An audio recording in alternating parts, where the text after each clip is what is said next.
Hello everyone, this is Anuradha Sharma and you're watching my channel IELTS with Anuradha. Now look at Part 1. Part 1. You will hear a radio interview about an upcoming fair. First, you have some time to look at questions 1 to 4.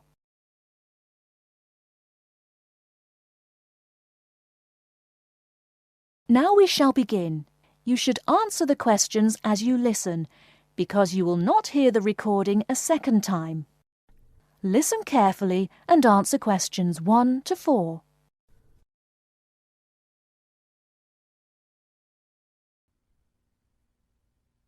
Good afternoon and welcome to City Hour, the radio show that brings you all the latest information about events in and around our city. Today we have with us Cynthia Smith, who is heading up this year's City Fair. Cynthia, would you start by giving us some of the basic information about the fair? Where will it take place this year? I'm glad you asked that question because I know most people will be expecting the fair to be at the fairgrounds as usual, but we've had to change the location this year due to some construction work. You know, they're building the new high school in that neighbourhood and they've been using the fairgrounds as a place to store construction materials. So we've moved the fair to City Park, which I think is a wonderful location. Yes, that will be a great place for the fair. I understand that the fair begins on Friday morning with a special opening event.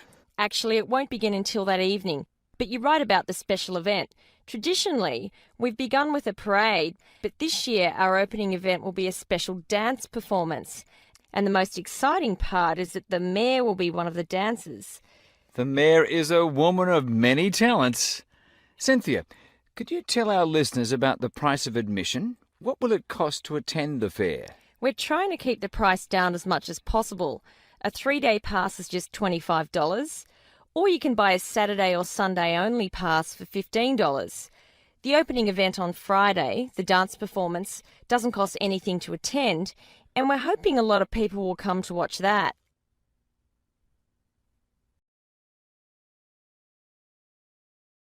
Before you hear the rest of the conversation, you have some time to look at questions 5 to 10.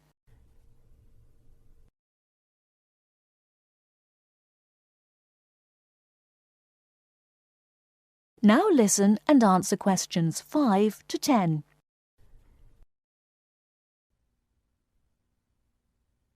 Could you tell us about some of the events planned for Saturday and Sunday, the main days of the fair? We have a lot of exciting things planned. There are a number of events especially for children, including a clown show on Saturday afternoon. On Saturday evening, we've got an event that can be enjoyed by the whole family, a concert by the lake. I'm sure that will be a popular event. Is there anything special planned for Sunday? Yes, a really fun event, and we hope a lot of people will participate. There'll be a singing contest in the afternoon. It's open to everyone at no charge. It doesn't matter whether you're an experienced singer or not. If you've always dreamed of singing on stage, this is your chance. That sounds like a lot of fun. I think it will be. I'd also like your listeners to know that besides the special events I've mentioned, there will be things taking place all weekend. For example, at the food court, international food will be served. You'll be able to sample dishes from all around the world. There will also be special games for children at different locations around the fair. Will there be things people can buy, souvenirs, anything like that? We have a large area set aside where there will be crafts for sale. This will be an opportunity to buy many lovely handmade things and to get to know some of our local artists and craftspeople as well. It sounds like there will be a lot of fun for everyone at this year's fair. Thank you for sharing the information with us, Cynthia. Thank you for inviting me.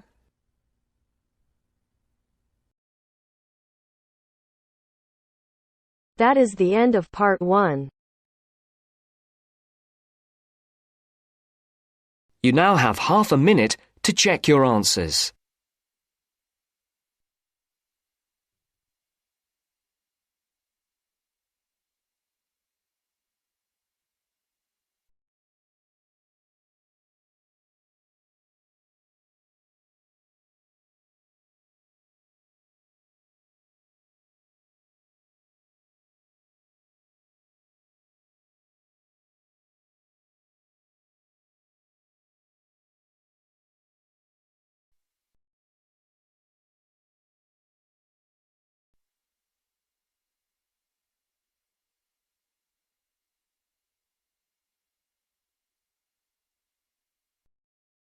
Now turns to Part 2. Part 2. You will hear the general manager of a golf club talking to some people who would like to become members. First, you will have time to look at questions 11 to 16.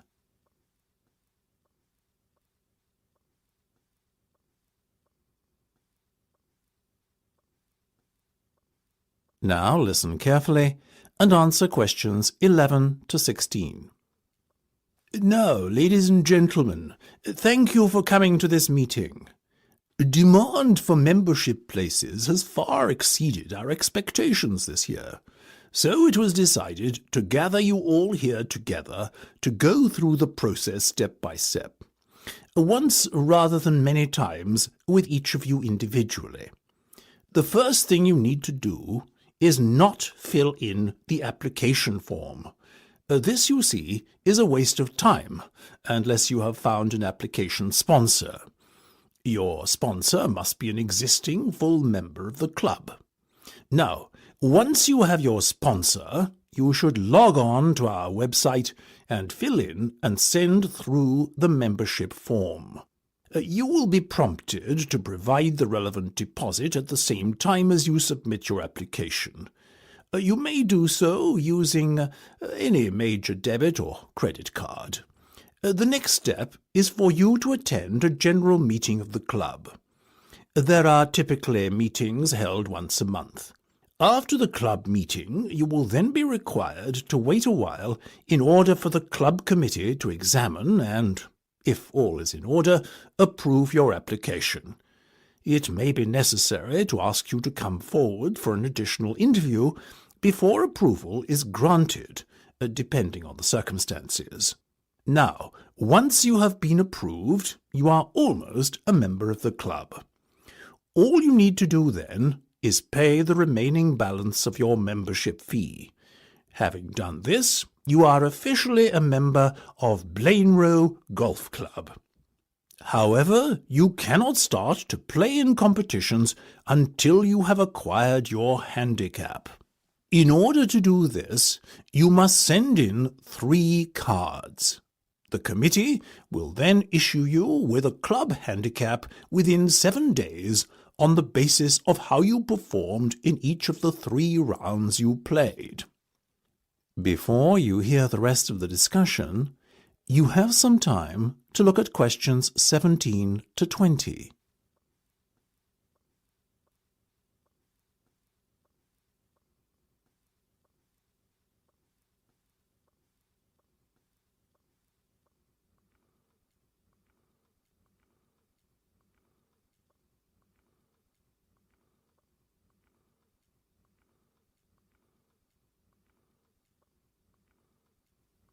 Now listen and answer questions 17 to 20.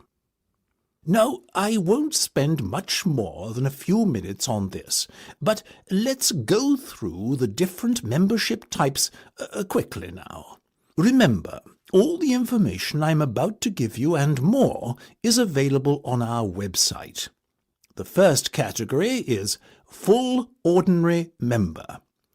Basically, this is a full membership that gives you full playing rights during competitions, and for casual golf as well. It costs £10,000 to become a full member, or alternatively, 4 instalments of £2,500. Our next category is Associate. This is for a golfer who is already a member of a club, but wants to join ours too, while keeping his existing club as his main club. You have the same rights as a full member, but the cost is £9,000. I must remind you that there is a limited number of memberships of this kind available. 5-day members pay £5,000 to join, and this payment can be put towards becoming a full member at a later date if you would like to upgrade your membership status. You enjoy full playing rights during casual play and can play in all weekday competitions. However, you cannot enter competitions at the weekend. Intermediate membership is open to golfers under the age of 25 and costs £1,800, as do the other remaining membership types: junior, senior, and overseas. If you are an intermediate member, you too have full playing rights for casual play. However, you can only play in competition if a full member of the club invites you to join him. Junior members are aged between 12 and 18. They enjoy restricted playing rights in casual playing time and are only allowed to play on Monday and Wednesday mornings. They can occasionally play in competitions, but the opportunities to play in this format are severely restricted. Senior members enjoy full rights at all times, and overseas members can play on the course casually at any time, and can enter competitions if invited to do so by a full member of the club. That is the end of part 2. You now have half a minute to check your answers.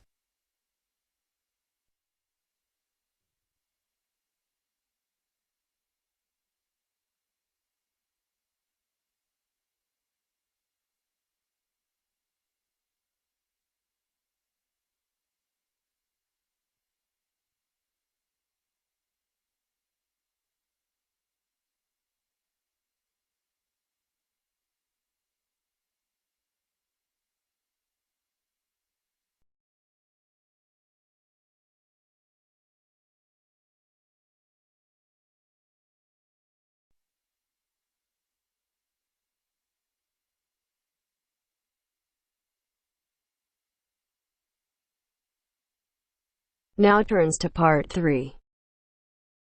Part 3. I have with me today Matthew East, a registered osteopath and a supporter of alternative techniques in healthcare. Matthew, can you tell us more about osteopathy? First, you have some time to look at questions 21 to 26.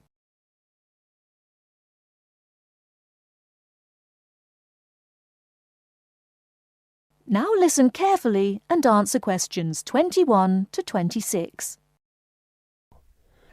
Over the past 50 years, there have been some radical changes in medicine as it is known in the West. This is largely the result of vast improvements in technology, but also in the rising importance of alternative treatments. I have with me today Matthew East, a registered osteopath and a supporter of alternative techniques in healthcare. Matthew, can you tell us more about osteopathy? Well, perhaps the first thing I should say is that the term alternative is actually a little misleading, as I am referring to approaches and attitudes to health that were in common use long before Western medicine was established. I prefer the term natural. Anyway, I'll begin by telling you a little about osteopathy. Basically, osteopathy is the manipulation of muscles in order to alleviate stresses and tensions that lead to pain. Now, unlike Western medicine, osteopathy considers the whole body, not just the affected area, and this is a very important principle of natural remedies. The whole body must be considered before a course of treatment can be decided upon. You see, the aim of therapies like osteopathy is not only to repair the body, but also to get the body treating itself. And this does not come from treating the symptoms. To give an example, I recently treated a 2-month-old baby who was screaming all day and was even worse at night. The couple had taken the baby to their doctor, but the only advice they were given was that the baby would grow out of it. However, the real problem stemmed from a difficult birth, which put pressure on the baby's neck. After 10 minutes of gentle manipulation, the pressure was released, and within 20 minutes the baby was quiet and calm for the first time. This was achieved without drugs or operations. Avoiding such invasive methods of treatment highlights another of the differences between Western medicine and a more natural approach. You see, Western medicine often uses surgery in order to find a solution to problems that could have been addressed with simple remedies. A medical approach that looks closely at how essential an operation is before it is performed would offer patients a considerably less stressful method of treatment, not to mention the financial savings. Natural remedies actually amount to about 10% of the cost of a Western course of treatment. Before you hear the rest of the talk, you have some time to look at questions 27 to 30.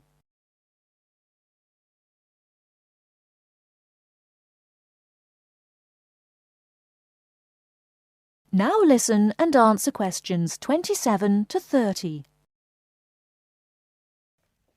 I'd like to mention the subject of surgery again a little later, but I would like to say at this point that there are those that claim that the benefits of osteopathy and herbal therapies are largely psychological, that they have not undergone the clinical trials that pharmaceuticals have.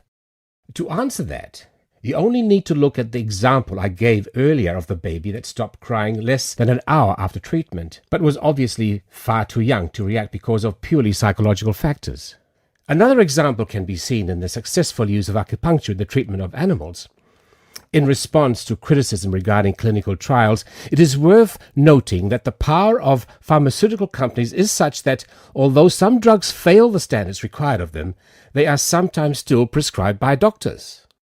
Moving on to another point, it should be stressed that natural remedies, in addition to having no side effects, can also be applied to any patient. Now, I'm not suggesting that the same treatments are used indiscriminately. Although natural remedies can be used with any age group, the treatment selected is very specific to the person. By this I mean that not only the general health of the patient needs to be considered, but also their habits, diet, and lifestyle in order to build a complete picture. However, I am not suggesting that we should reject Western medicine entirely. In fact, there have been occasions when I have referred patients to their doctor, as I felt that in those cases it was the most suitable course of action. There are many situations in which it is by far the best option. Take emergency surgery, for example. Obviously, more natural remedies do not provide the speed required in such cases. The best solution would therefore be an open-minded combination of the two forms. Well, thank you very much, Matthew. That was a very interesting insight into natural treatments. Next week we'll be inviting Dr. Moore. That's Moore, onto the programme to argue his case as a doctor. Until next week, then, goodbye. That is the end of part 3. You now have half a minute to check your answers.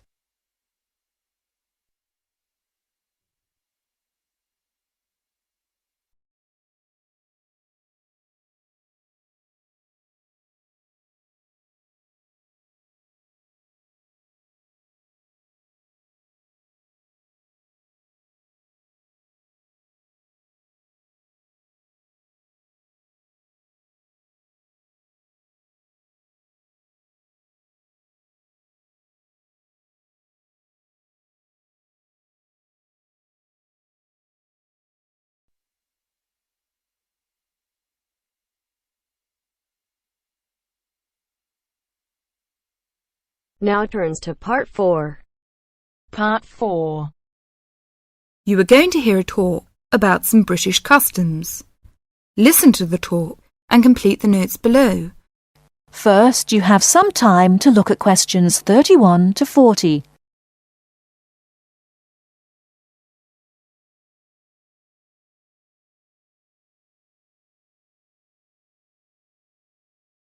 Now, listen carefully and answer questions 31 to 40. Good morning. My name is Marcia Smith, a counsellor here at the Student Services section of the university, and this morning I'd like to talk to you about visiting a British home. This may help you to cope well with your study and social life in Britain. There is a commonly quoted saying in Britain, An Englishman's home is his castle, which sums up the importance we give to our own bit of private territory. If you are living in a British home, or are invited to visit or stay with someone, it is important to act thoughtfully. For example, be punctual for meals and, if you know you have to miss one, let your host know as soon as possible. Check whether it is convenient for others in the house when you wish to take a bath or wash and dry laundry. And unless your host employs someone to do the housework, you are expected to make your own bed and keep your room clean and tidy yourself. If you don't have a door key, remember to make arrangements if you intend to be out late, and keep your hosts informed of your whereabouts so they don't worry. These suggestions apply whether you're a guest or a lodger, and will help the household to run smoothly. If you're staying as a guest of a British family, or even visiting for one meal, it is customary to take a small gift of flowers, chocolates, or something to drink. Don't spend too much, as this could embarrass your hosts. If you're staying for several days as a guest, it is usual to give a small present when you leave. Usually, you will get onto first-name terms with people you meet quite naturally and quickly. If you're unsure, continue to use their family name, surname, and title until they ask you to use their first name. Older people, and those with whom you have a more formal relationship, may prefer to stick to surnames, for example, Dr. Smith or Mrs. Smith. If you're going to eat with British people or to stay with a British family, you may want to know if there are things that they normally do or don't do at the table. Rather than worry too much about rules, you may like to watch other people and copy what they do. It also helps to understand a few customs first. Both at home and in restaurants, people normally wait until everyone has got their food before they start eating. However, they will start before this if someone says, "Please don't wait," or "Don't let it get cold." When people have started, they keep their cutlery, knives, forks and spoons on the plate when they are not using them, and leave them on the plate when they finish the course. For each course, different cutlery is used. You may also notice that people don't usually spend much time at the table talking, drinking and smoking. In fact, after dinner at home, it's fairly common for everyone to leave the table together and have coffee in the living room. If you are staying with a family or visiting informally, it's usual to offer to help with household chores, for example, clearing the table and washing up the dishes after a meal. Even men are expected to offer, though you may not be accepted. At a more formal meal, however, the host won't normally expect guests to help. That is the end of part 4. You now have half a minute to check your answers.